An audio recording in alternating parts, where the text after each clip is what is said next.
I'm here to talk to you about why learning English, not just basic English, but very good English, excellent English, is so important. Now, you probably already heard this many, many times by your teachers, your parents, your professors. But what you may not think about is why and what this means for all of us. So as we all know, English has become more than a language of a country. It is the standard of communication.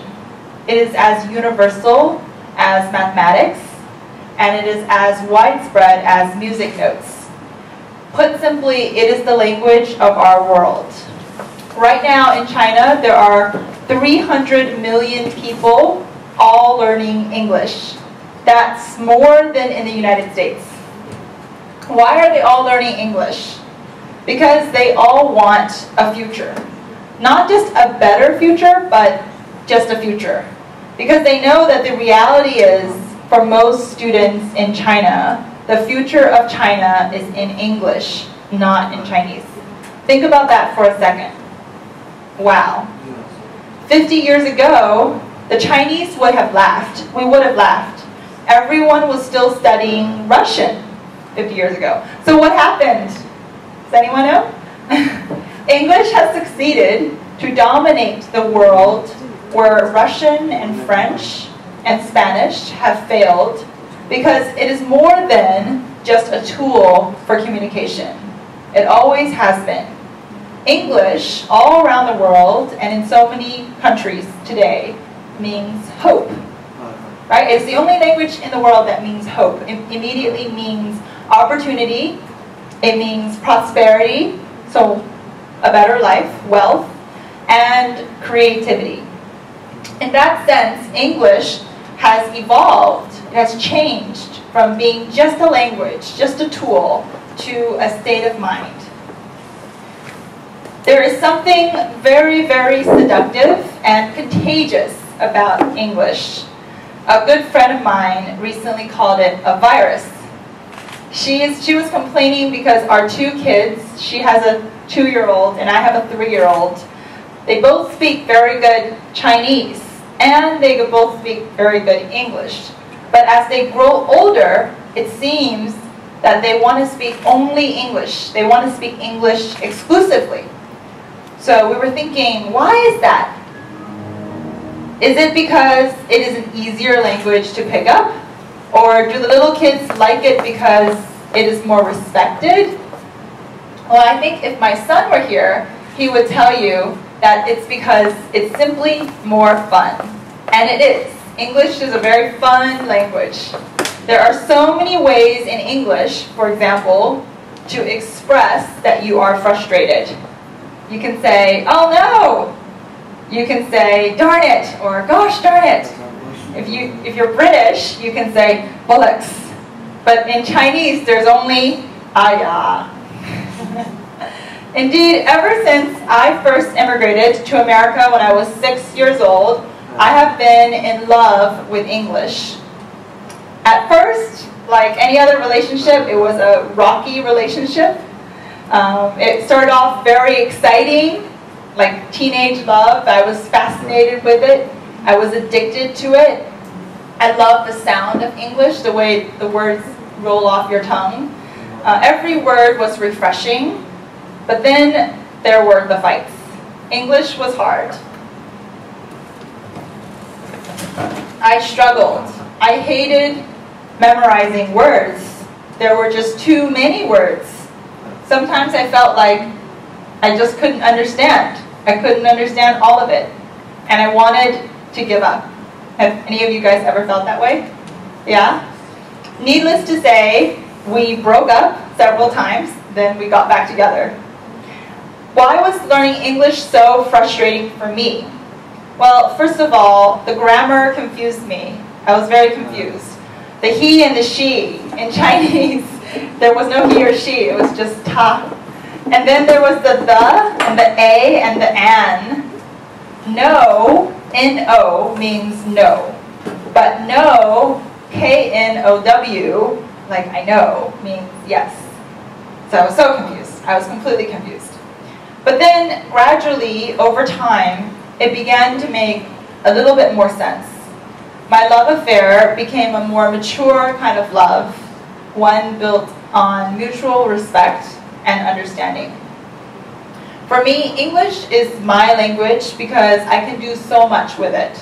In person, English allows me to argue passionately without ever raising my voice, something I can never do with Chinese. For some reason, in Chinese, if I want to argue, I always end up shouting. On paper, English allows me to write beautiful stories that move people as well as humor them. It is the language I choose when I'm most happy about something, and it is the language I choose when I'm most unhappy about something. It is the language with no false pretense.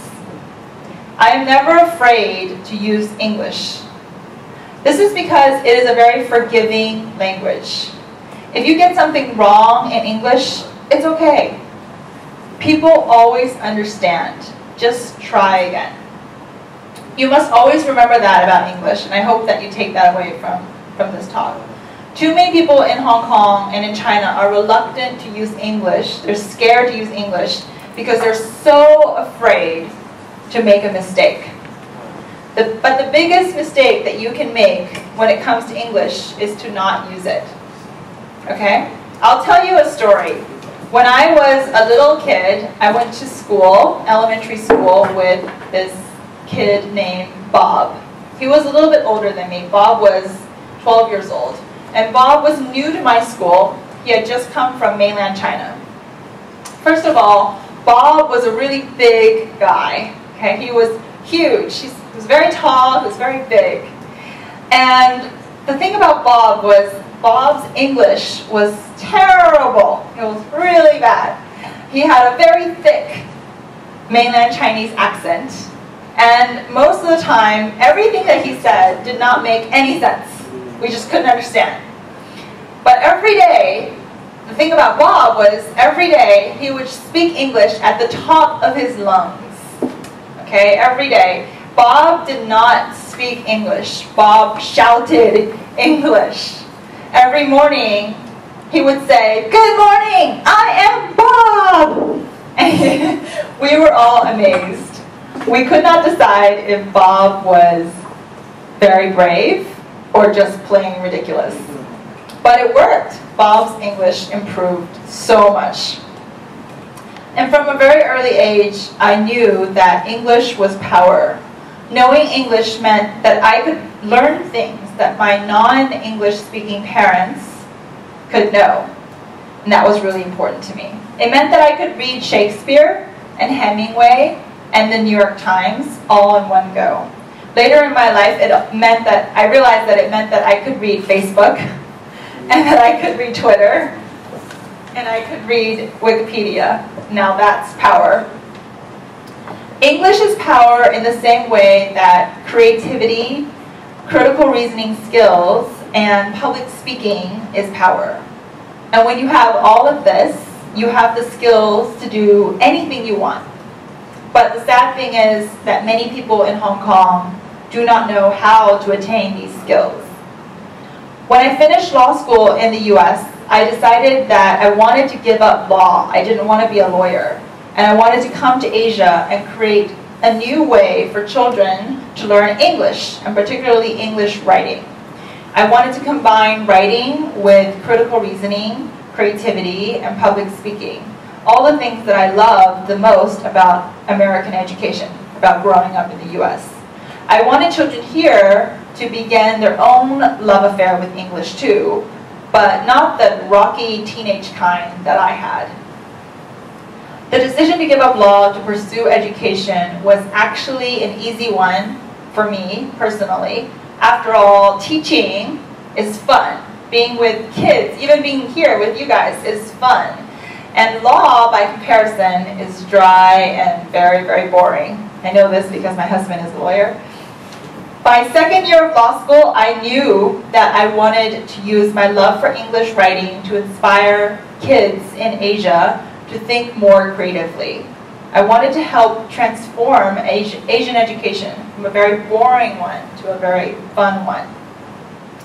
Yet, while I had the passion and I had the drive to switch from law to teaching, the hardest part was not what I thought, but what everybody else thought. Okay? Everybody around me, my parents, my professors, everybody thought I was crazy.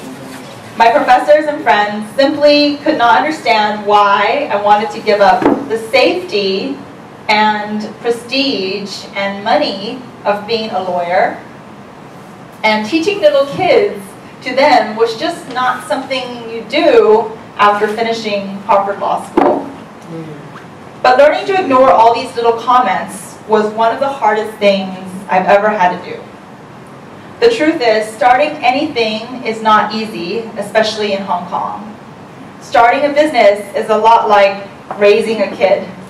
You try, and you try. And in the end, all you can do is hope and pray that you don't get sued. In the beginning, I worked mostly by myself. We didn't have an office. I did not have an assistant. I was everything. So when a parent called and wanted to pay the tuition, I would say, please hold, and then I would click the button again and say, hi, this is accounting. I was my own cheerleader. Sometimes when no one was listening and no one was looking, I would just turn on the music and say, yay, Kelly!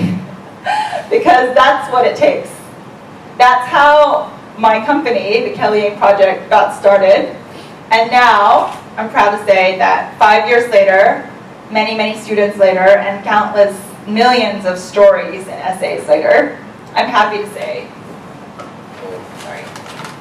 that I am just as smitten and in love with the language as I was the first day that I arrived in America 20 years ago. English for me is more than just a language. It is necessity, just like air, water, and food. It is a beacon of light. It is my future, my past, and my present all rolled up into one. It is everywhere, and yet it is home. Thank you.